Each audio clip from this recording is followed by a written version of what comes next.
Due to the investigation and cleanup of special pollution sources, there is a risk of death at any time, and there is even a possibility of becoming part of a monster.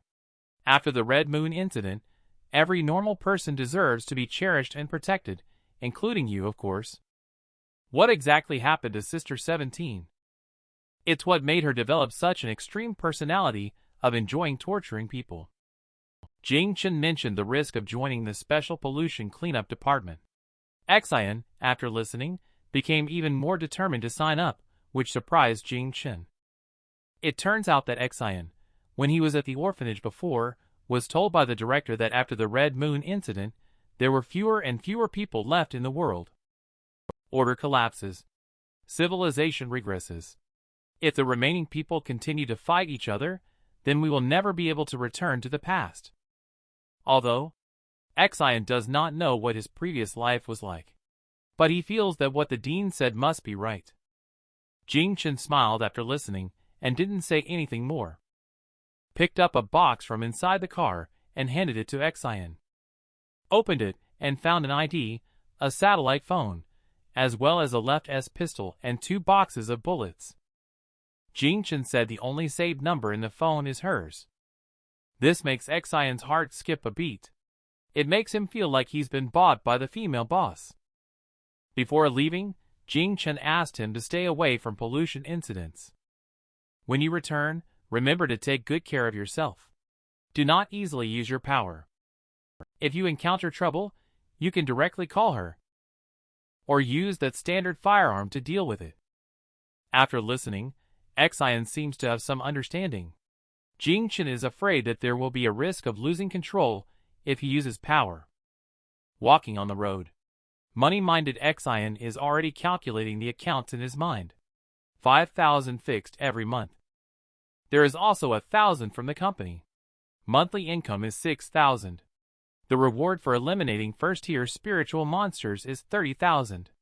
Second tier is 300,000. Xian is so greedy for money.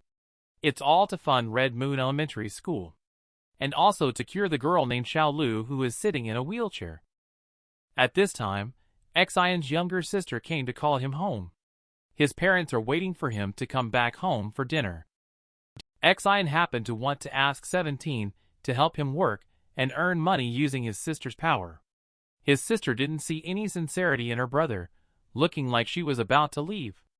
Xian hurriedly asked 17 what toy she wanted. He tried to find a way to buy it for her. However, 17 was pointing under the street lamp at a drunken man.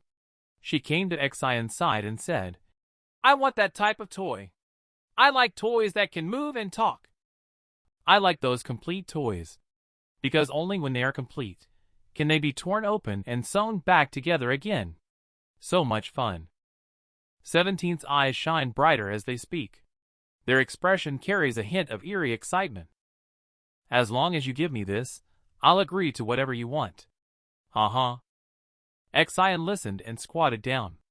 In a soft voice, she said to 17, "Sister, stop harming others so easily. It's against the law." 17 suddenly fell silent.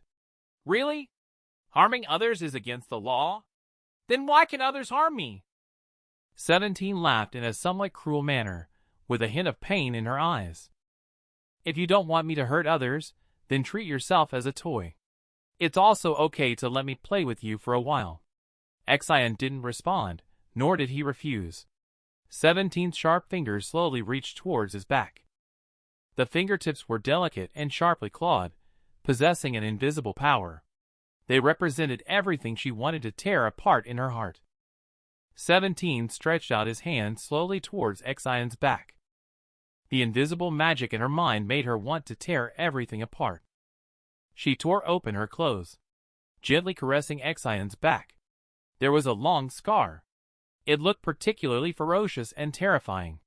One can imagine the extent of the damage it caused back then. How heavy it was. 17 snuggled in Xian's arms. Does the scar on brother still hurt now? At this moment, she seemed like a simple little girl. Her petite body was trembling lightly. Brother has always been a fool. When others hurt me, only you would rush over to protect me. Xian gently pushed 17 aside, revealing a doting expression. Little sister, do you know that I am different from before now? She happily shared with her little sister the news that she had found a new job. A message of having money now. Although I cannot give you toys like that. But I can take you to buy other toys.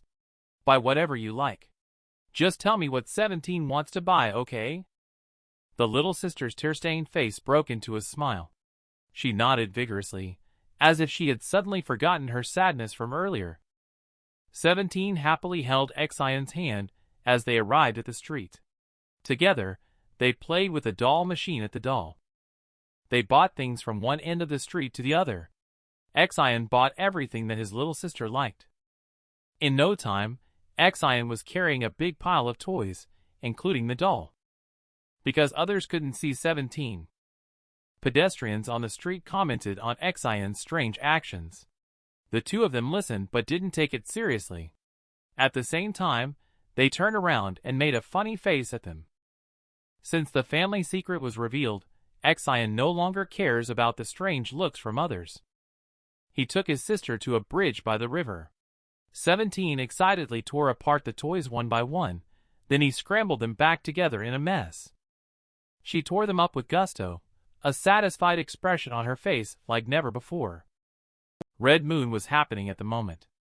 Xian leaned on the railing nearby, quietly watching her younger sister. 17 suddenly turned around, genuinely smiling for the first time. I'm very happy, brother. Seeing her sister satisfied, Xian smiled and asked, Will you lend me your power then? 17 stood up. My silly brother, don't you know? Actually, you can forcefully use my power, you know? I know, but I still need your permission. After hearing this, the younger sister was stunned for a moment. It was a feeling of being needed. A genuine smile suddenly appeared on her twisted face. She reached out her delicate palm to Xian. When you need me, I will be by your side. Xian also extended his hand earnestly, lightly touching his little sister's hand. The two seemed to have made a pact. What exactly did Xian's mother do to make his fierce yet kind father so wary? Jing Chen's colleagues felt a bit rushed when she included Xian in the action group, especially before confirming his risk of losing control. However, Jing Chen remained firm in her judgment. She claimed that after going back, she would report to Professor by alone. On the other end of the earphones, there were continuous voices of doubt and denial. Jing Chen impatiently yanked off her earphones. A bunch of armchair strategists. So much talk. Isn't it just to say that Xian is a schizophrenic lunatic? But who among those recruited now is normal? Xian only showed spider power in the cafe incident, without the psychic power detected at his house before. There is a video taken previously in the subway station in her car. If shown to the testing group, Xian's risk assessment will definitely exceed 80%. Even 90%. Once it exceeds 90%, Xian will be cleared at any time. But Jingchen still firmly believes in the decisions he has made now. There are too many unstable elements. Mining company, the technological church, the wild knights, and those spiritual monsters hidden among the crowd. The wall can't hold on for much longer. Qi Gang is not facing the problem of whom to choose now. There is no choice. Only a madman can fight against monsters. The next morning, Xian was having breakfast with his family. When his mother learned that Xian had a new job, she gently mentioned that there would be a gift for him after breakfast.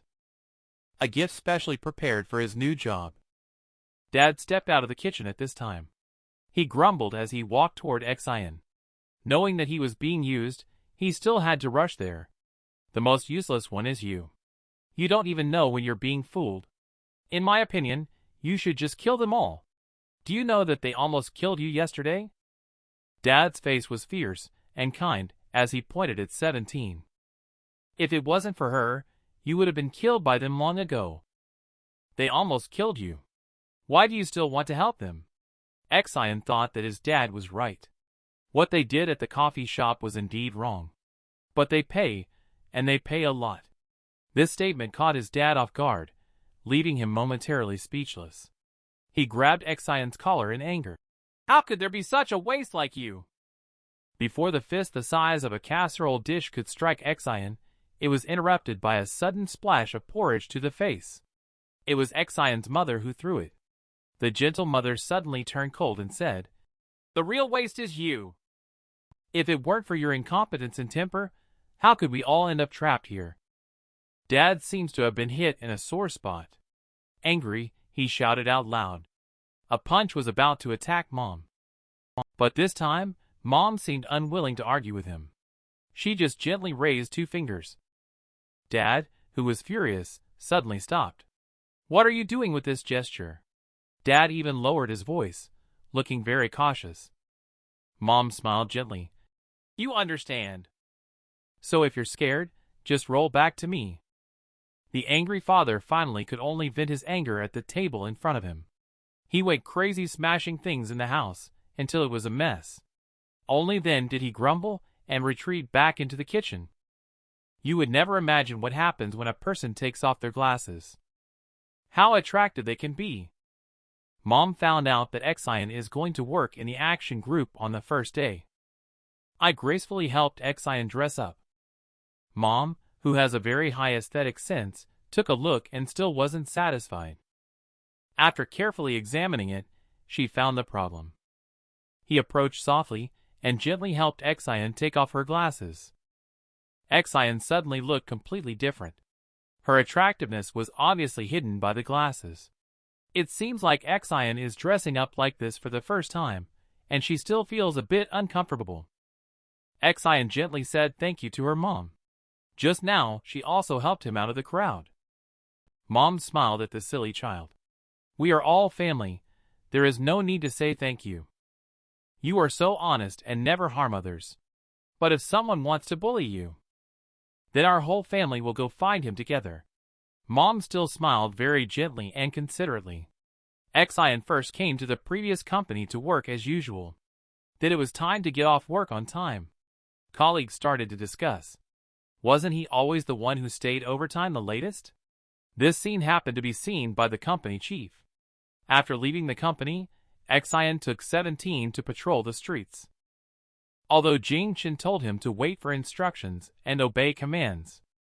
But he still wants to search for opportunities on the streets and strive to have his salary doubled as soon as possible. Since the Red Moon incident, most people inside the wall are in a daze. After walking around, there was nothing unusual. He thought that if the city continued to be so normal, there would be no use for him. Worried that Jing Chen will revoke his subsidy. Without it, he won't have extra income. 17 is on the side eating ice cream while joking around. He sighed deeply. Holding a monthly salary of 5,000 and nothing to do. If there's a chance to perform well. After probation, he can earn tens of thousands in just 1 month. In the following days, he repeated going to the street for inspection after work until it was time. Until this day. Because he stepped into the company with his left foot forward, the chief fired him. When the company is about to lay off someone, even breathing is considered wrong. They even help pack things up ahead of time. At this time, colleague Sun explained. The items were exactly what Exion had taught before.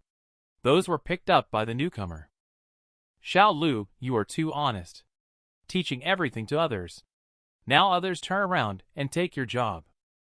This is too bully. Exion reached into the backpack and felt for the gun inside. Thinking of what Jing Chen had said before. If life encounters problems, you can either call her directly or use firearms to handle them. He, who is a bit silly, thought for a moment. He felt that it was probably not yet the time to use the gun. After some consideration, he decided to call Jing Chen to talk about it. On Jing Chen's side, she saw that it was a call from Exion. Suddenly felt a wave of nervousness. Soon she calmed down and answered the phone calmly. She asked Exion if something had happened. Exion had her first conversation with her boss. She tried to be as polite as possible and earnestly explained that there was a problem on her end. Jing Chen suddenly stood up from his chair when he finished listening. He thought there was a monster appearing. Nervously, he inquired about what the problem was. For a moment, everyone in the office became alert. Exion seemed to sense a strange atmosphere on the phone.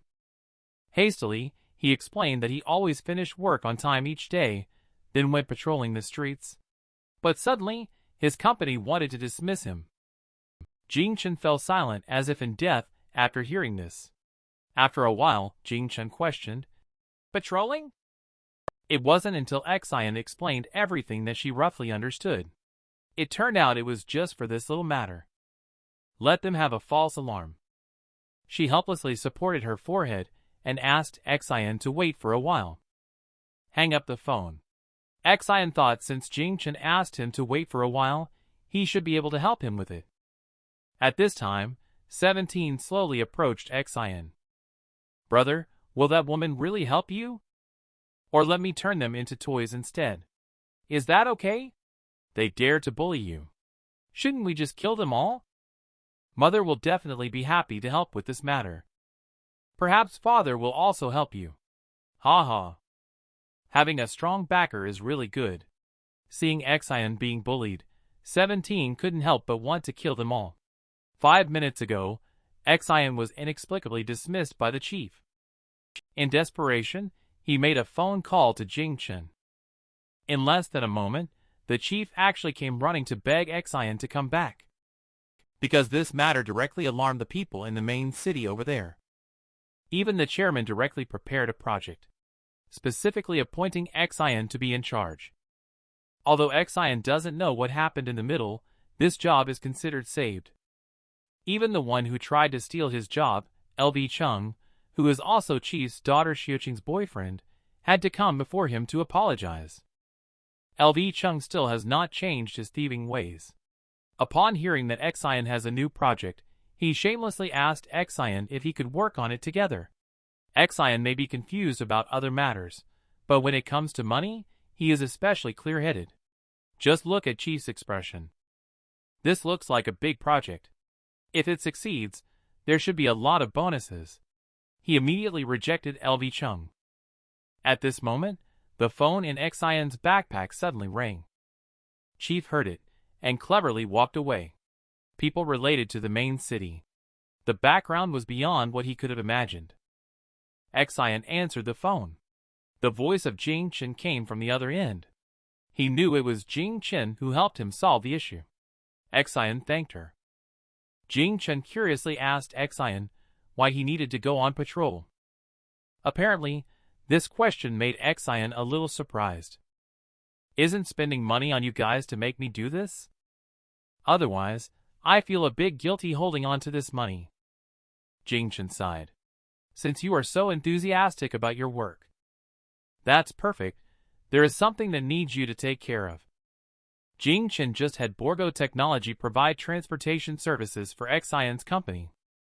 "I want to take this opportunity to let Exion have some dealings with Qin Ran, the boss of Sifong Transport. Recently, there have been at least 7 or 8 cases related to this Sifong Transport company. Let Exion go and take a look. Find out whether this case is simply a murder or something else. Whether it's murder or contamination. It is very dangerous for ordinary people. But with your power, you should be able to handle it. There will be rewards regardless of the investigation results." He became interested when he heard about the rewards and readily agreed. Arriving at the company, he saw that his things had all been put back in place, including the banner. Looking at LV Chung beside him, he started to calculate in his mind, thinking about what Jing Chen had just said about the project being dangerous for ordinary people. He came to LV Chung and thought for a moment. "I think you should help me with this project," he said. After that, they set off. Xiao Qing was responsible for driving, while LV Chung was in charge of reporting. For Directions Transport Company is one of the largest freight companies in the North City. The boss is a woman surnamed Chen. "Brother Xiao Lu, are we sure we want to contact them?"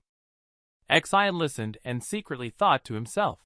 For Directions Transport Company is probably not as simple as it appears on the surface. The roads outside the high city walls are severely damaged, with obstacles everywhere. There are also crazies, who cannot be completely cleared roaming outside the city. In addition, there are refugees and mercenary night bands, who survive by looting resources. There are also many unexpected dangers. Those who dare to transport goods outside the city are quite tough and resourceful. From the information provided by Jing Chen, many hidden truths can be seen. Therefore, it can be concluded that this woman surnamed Chen is just a puppet. The real boss should be a person from the wild, named Qin Ran. The business of this Quadrant Corporation is probably more than just transporting goods. A person born in the wild is definitely not simple. And they are unlikely to be honest. Yes, just find them. After all, not many dare to take on transportation business outside the city now. The car quickly arrived at Sifong Transport Company in the northern part of the city. They were greeted by a young man with half of his head shaved. Along the way, the people on the roadside cast cold glances at them, scrutinizing them up and down. Arriving at the manager's office, Xian asked LV Chung and the others to go in and meet with the manager first to discuss. He went outside to check out their company's car. Xian walked around outside. Jingchen said that there were 7 or 8 lives here, but wasn't sure if there was contamination. After all, this group of people are all involved in shady businesses. Loss of life should be a common occurrence as well. Xian noticed at this moment. There were some things around the truck that looked like bloodstains. Just as he crouched down to take a closer look, suddenly heard cries for help from LV Chung and Xiao Qing in the distance. Quadrant Corporation is really powerful. Will Xian be afraid of them when facing threats? Just when Xian discovered something like bloodstains on the truck, suddenly heard a cry for help. At this moment, Luqing was surrounded and being kicked and beaten by a group of people. Xiao Qing was crying on the side, begging them not to hit anymore. But they seemed to have no intention of stopping. Xian, who had just arrived, looked puzzled at the scene. Xiao Qing just spoke. She and LV Chung felt that their offer was too high. They wanted to negotiate a lower price. As a result, they directly resorted to violence. They have too many issues with their financial accounts. We cannot cooperate with them. Xiao Qing, who still wanted to say more, suddenly interrupted by a slap. Bitch! Who are you saying has a lot of issues? It's not because you are talkative that I want to hit you. Seeing this scene, Xian felt a moment of satisfaction in his heart. Intentionally slowing down his pace, he walked over, allowing them to beat LV Chung a bit more. He also asked with a smile on his face, "How did the fight suddenly start?"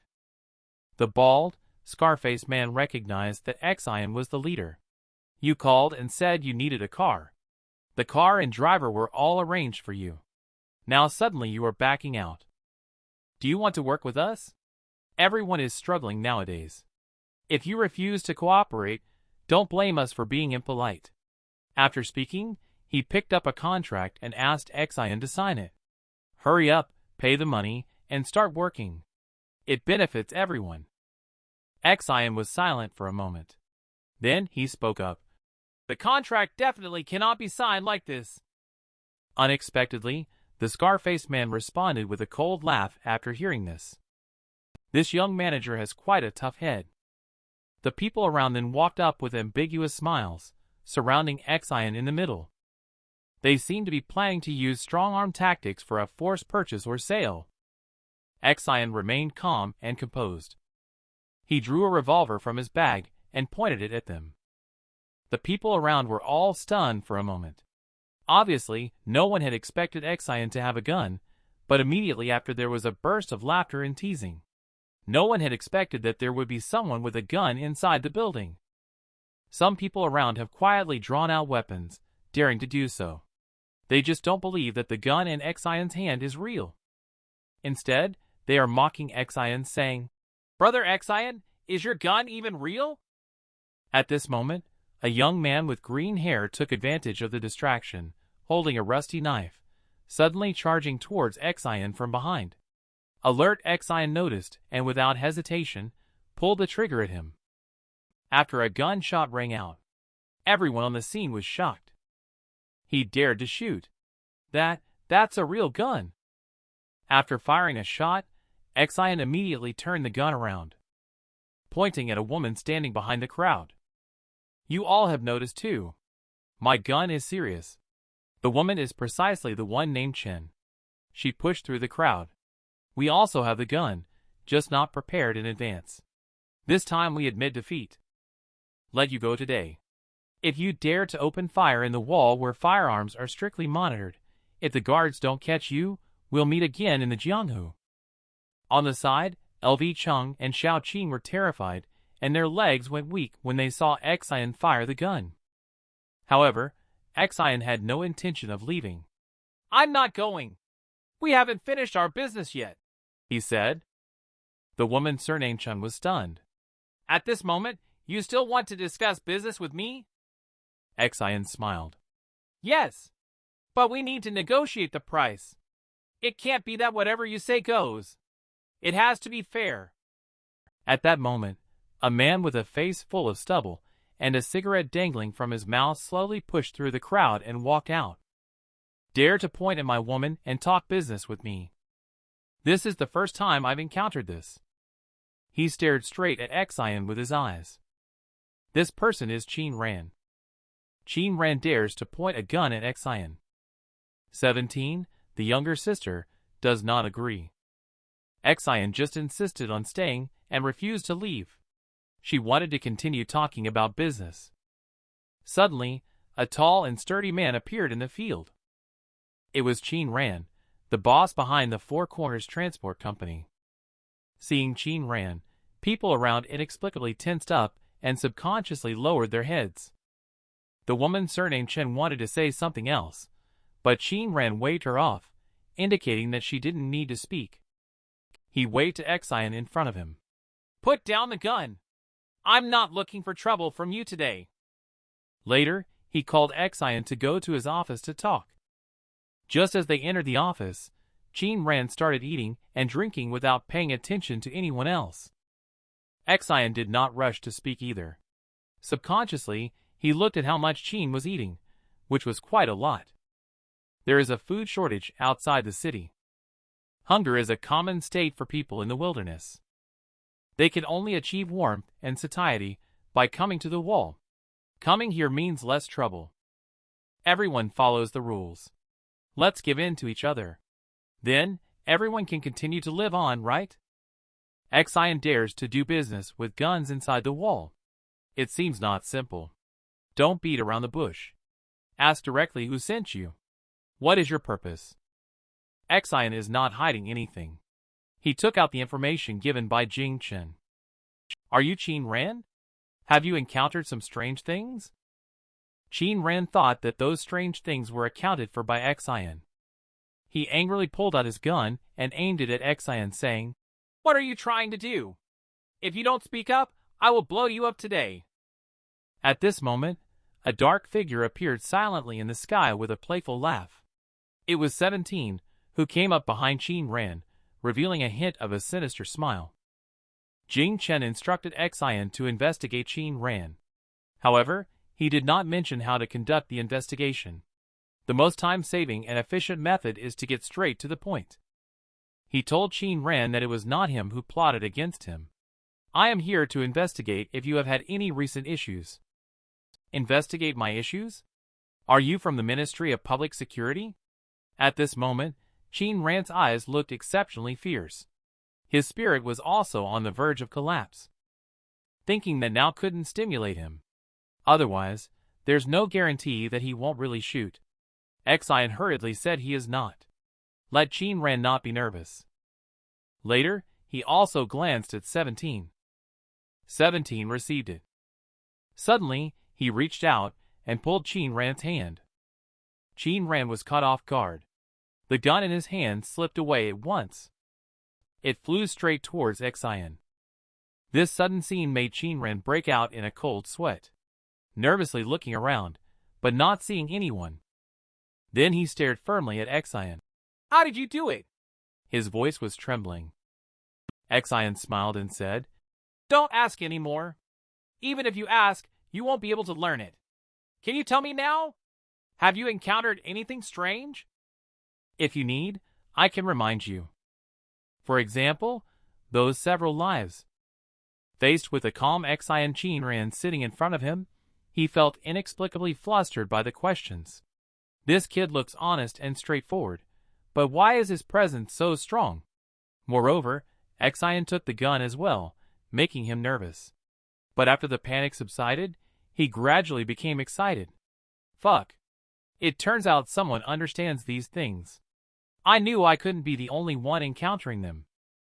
Qin Ran stared at Xian with red eyes.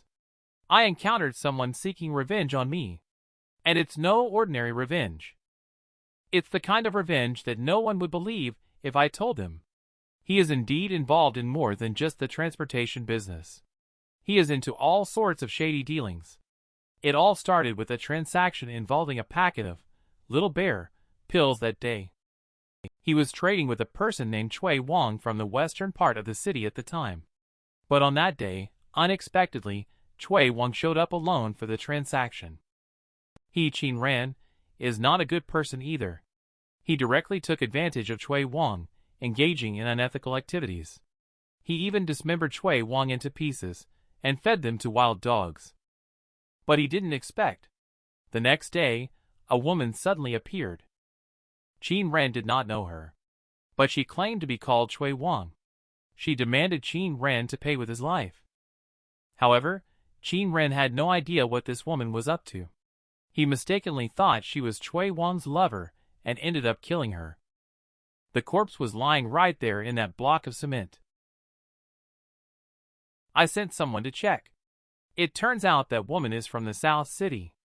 I don't know Chui Wang from the West City at all. But this is not the weirdest part yet. The weirdest part is still to come. 2 days later, someone else came to the door. He also claimed to be Chui Wang. How ruthless is this person? Dealing with others directly and engaging in shady dealings. Afterward, he dismembered Chui Wang into several pieces. He fed them to wild dogs. However, the next day, a woman claiming to be Chui Wang came looking for him to avenge his death. Qin Ran didn't think much and also got rid of her. After investigation, it was found that the woman's name is Wang Ting. She is from the south of the city. She didn't even know Chui Wang from the west of the city. Since that day, bizarre things have been happening constantly. 2 days after Wang Ting's death, 2 people came to the door again. One middle-aged person and a 17 or 18-year-old beggar. One claimed to be Chui Wang, and the other claimed to be Wang Ting. Without saying a word, they both attacked Qin Ran. Qin Ran, being a ruthless person, killed these 2 people too. The results of the investigation afterwards were the same as before. These 2 people actually didn't know Chui Wang or Wang Ting at all. So far, there have been 4 people who died at the hands of Qin Ran. Pandora's box was opened. 4 days later, 4 more people suddenly arrived. They went straight into Qin Ran's house and started tearing at Qin Ran's body like madmen. The 4 individuals claimed to be Chui Wang, Wang Ting, a middle-aged person, and a beggar. Xian on the side was thinking, could these 4 people also end up being killed by him? But Qin Ran was obviously scared. It was too spooky, so he dared not continue killing. He locked up the 4 of them. But then it became sinister again. Qin Ran didn't know how to tell Xian. He directly brought him to the place where the 4 people were detained. Just as he opened the door, a foul smell of decay hit them. Xian plucked up his courage and looked inside. He saw that the 4 people were already dead, leaving only decaying bodies. Xian remained calm as usual, without showing any signs of being frightened. Qin Ran couldn't help but admire him. When he saw this scene, even someone as brave as him was quite scared. Originally, he wanted to keep these 4 people here and interrogate them thoroughly to find out who was plotting against him. Unexpectedly, before he could start the interrogation, these 4 lunatics started eating each other. Qin Ran eventually felt too disgusted to watch and ended up shooting them all. This was the first time he had ever shot and killed someone with a gun, and he still felt like he was doing a good deed. Xian gave a brief review of this strange incident. The trouble started with Chui Wang. The first day 1 came for revenge. The second day 2 came. He suddenly woke up at this thought. After inquiring, he learned that it had been 7 days since they last came. Tomorrow will be the 8th day. According to the previous pattern, won't they be coming again soon? Realizing that the situation is not simple, Liu Xian immediately took out his phone to report to Jing Chen. At this moment, Qin Ran suddenly raised a hatchet and held it against his neck. Worried that Xian might take advantage of this opportunity to plot against him. Xian, however, remained completely calm.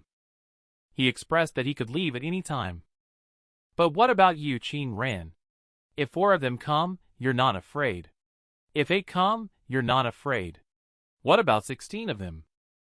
They initially came to find you here. But the 3rd time, they went straight to your house. Have you ever thought that no matter where you hide, they can still find you? Qin Ran was obviously starting to panic after hearing this. His emotions became even more agitated. Perhaps a few dozen may not mean much to you, Qin Ran. If they continue to grow exponentially, will you be able to handle it at that time? Theoretically, will there be a day when everyone in the world will pursue you? And these people are not afraid of death or injury. They can even find you no matter where you are. It will continue indefinitely. They won't stop until you're dead. Qin Ran finally spoke. The businesses he is involved in are all in a gray area. If reported to the Security Bureau, the consequences are predictable. He doesn't want any trouble. Xian looked at the 4 people below. He would rather take his chances with opening up new land than end up dead or eaten by someone. Qin Ran struggled internally for a while. In the end, he chose to trust the axe in Xian's hand and slowly put it down.